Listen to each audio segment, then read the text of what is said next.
बिस्मिल्लाहिर्रहमानिर्रहीम।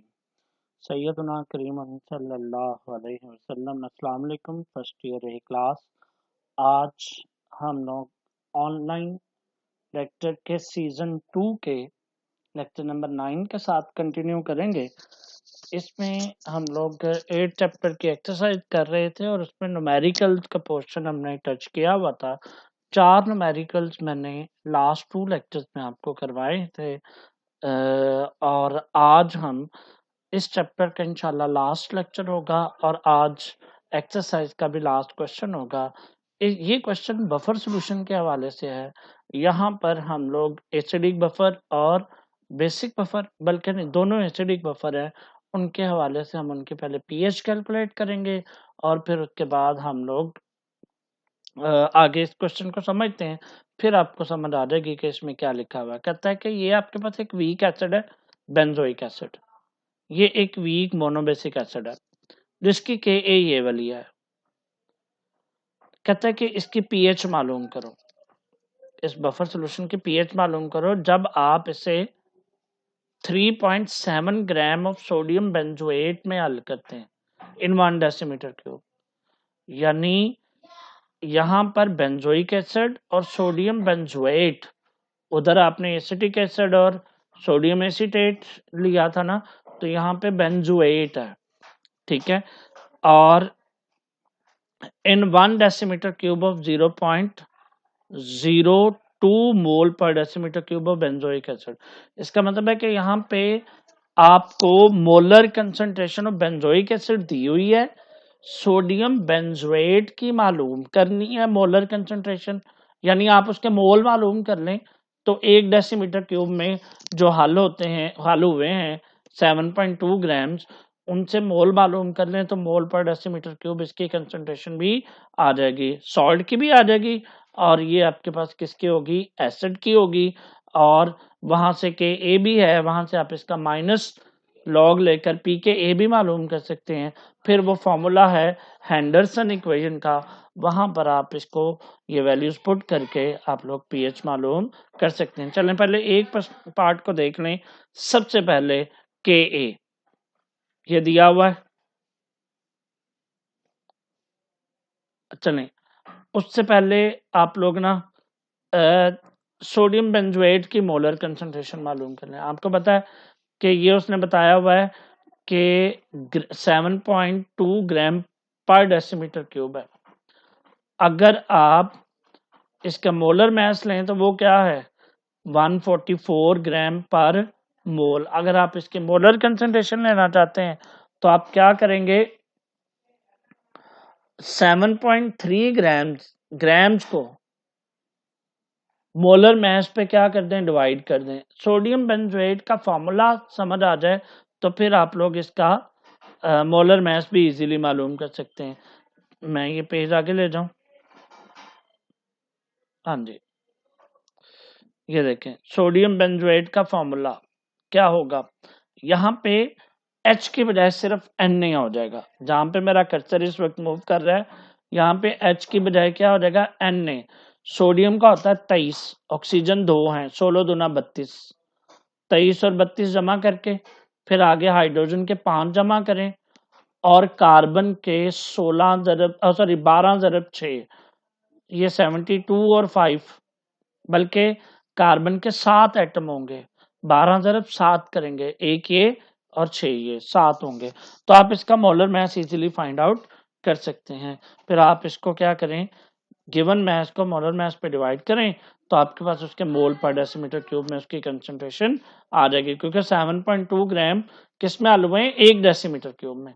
तो जब अगर आप उसके मोल मालूम कर लें तो वहां से आप उसकी मोलारिटी बड़ी इजीली मालूम कर सकते हैं।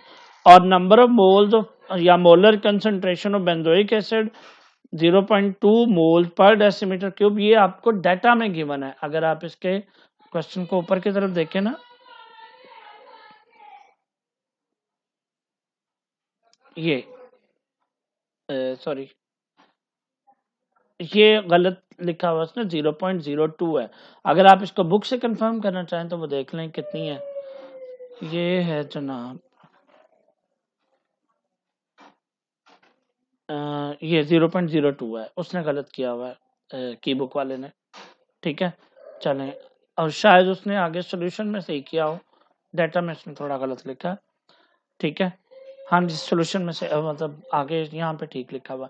देखें तो अब के ए कितनी है, ये आपके पास है 6 पॉइंट, आप इसका माइनस लॉग लें तो ये क्या हो जाएगा, पी के माइनस लॉग लेके कैलकुलेटर की मदद से सॉल्व करें तो 4.2 आता है, यहाँ पे लिख दें। और आपको पता है कि पी एच हेंडरसन इक्वेशन के मुताबिक फार्मूला क्या है, पी के ए प्लस कंसंट्रेशन ऑफ सॉल्ट जो सोडियम बेंजोएट है, जो भी आपने कैलकुलेट किया 0.05 मोल पर डेसीमीटर क्यूब, और बेंजोइक एसिड 0.02 मोलर, ये आपको दिया हुआ था। सारी वैल्यूज कैलकुलेट की तो आपके पास पीएच आ गई। इसको हल करेंगे तो आपके पास पीएच जो आएगी वो है 4.59। ये तो था ए पार्ट। अब इसका अगर आप बी पार्ट देखना चाहें तो अब आपने क्या करना है, देखें क्या लिखा हुआ है। A buffer solution has been prepared by mixing 0.2 mole per decimeter cube of या मोलर मोलारिटी है ना, sodium acetate and 0.5 mole of acetic acid in 1 decimetre cube solution. इसका मतलब है कि इसकी मोलारिटी 0.2 मोल पर डेसीमीटर क्यूब है, इसकी मोलारिटी 0.5 मोल पर डेसीमीटर क्यूब है।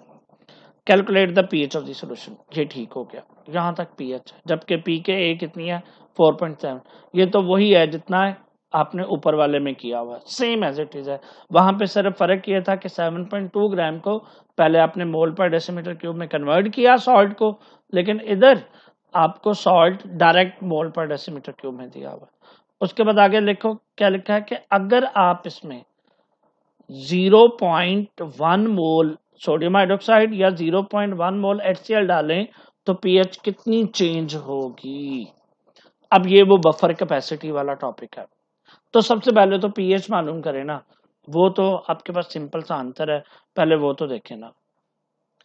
ये एसिड कंसंट्रेशन, ये सॉल्ट कंसंट्रेशन, ये पी के फॉर्मूला लगाएं, पीएच मालूम कर लें, वो तो कोई ऐसा इशू नहीं होना चाहिए आपको, ठीक है। सेम एज इट इज जैसे आपने पहले किया। अब आइए, ये था बफर कैपेसिटी के हवाले से। अगर आप गौर करें, आपने कितने मोल per decimetre cube sodium hydroxide डालना है, 0.1 मोल। अब ये 100% आयोनाइज होता है। अब आपको ये पता होना चाहिए कि बेस डालने से कौन इसको टैकल करेगा बफर सॉल्यूशन का, एसिड, एसिटिक एसिड। अब आउट ऑफ 0.5 मोल में से रिएक्ट करेंगे 0.1 मोल के साथ OH, 0.1 मोल OH के साथ 0.5 मोल एसिटिक एसिड में से रिएक्ट करेंगे, और रिएक्ट करने के बाद कितने मोल एसिटिक एसिड के रह जाएंगे, 0.4। देखो 0.5 में से 0.1 मोल माइनस कर दें, क्योंकि इसका 1 मोल इसके 1 मोल के साथ रिएक्शन करेगा। अगर इसके 0.5 मोल हैं तो इसके 0.1 मोल अगर इसके रिएक्ट करेंगे तो माइनस करने के बाद 0.4 मोल रह जाएंगे एसिटिक एसिड के। और सॉल्ट की कंसंट्रेशन डेफिनेटली फिर बढ़ेगी, क्योंकि जब ये इसके साथ H पॉजिटिव आयन के साथ रिएक्शन करेगा तो एसीटेट बनेगा। एसीटेट कहां से आता था, सॉल्ट से। फिर आप लोग क्या करेंगे, इस सोडियम एसीटेट की कंसंट्रेशन 0.2 से बढ़कर कितनी हो जाएगी, 0.3। क्यों, एसिड रिएक्ट करेगा, वो कम होगा, सॉल्ट बनेगा, उसकी कंसंट्रेशन बढ़ जाएगी, ठीक है। अब नई पीएच से कैलकुलेट करें। अब इस कंसंट्रेशन के साथ एसिड की ये वाली है 0.4 और सॉल्ट की 0.3। अब इन वैल्यूज के साथ आप इसको कैलकुलेट करें तो 4.62 कितनी चेंज आई, पहले कितनी थी 4.34, अब कितनी हुई 4.64, ठीक है। ये चेंज यहां से आप मालूम कर सकते हैं।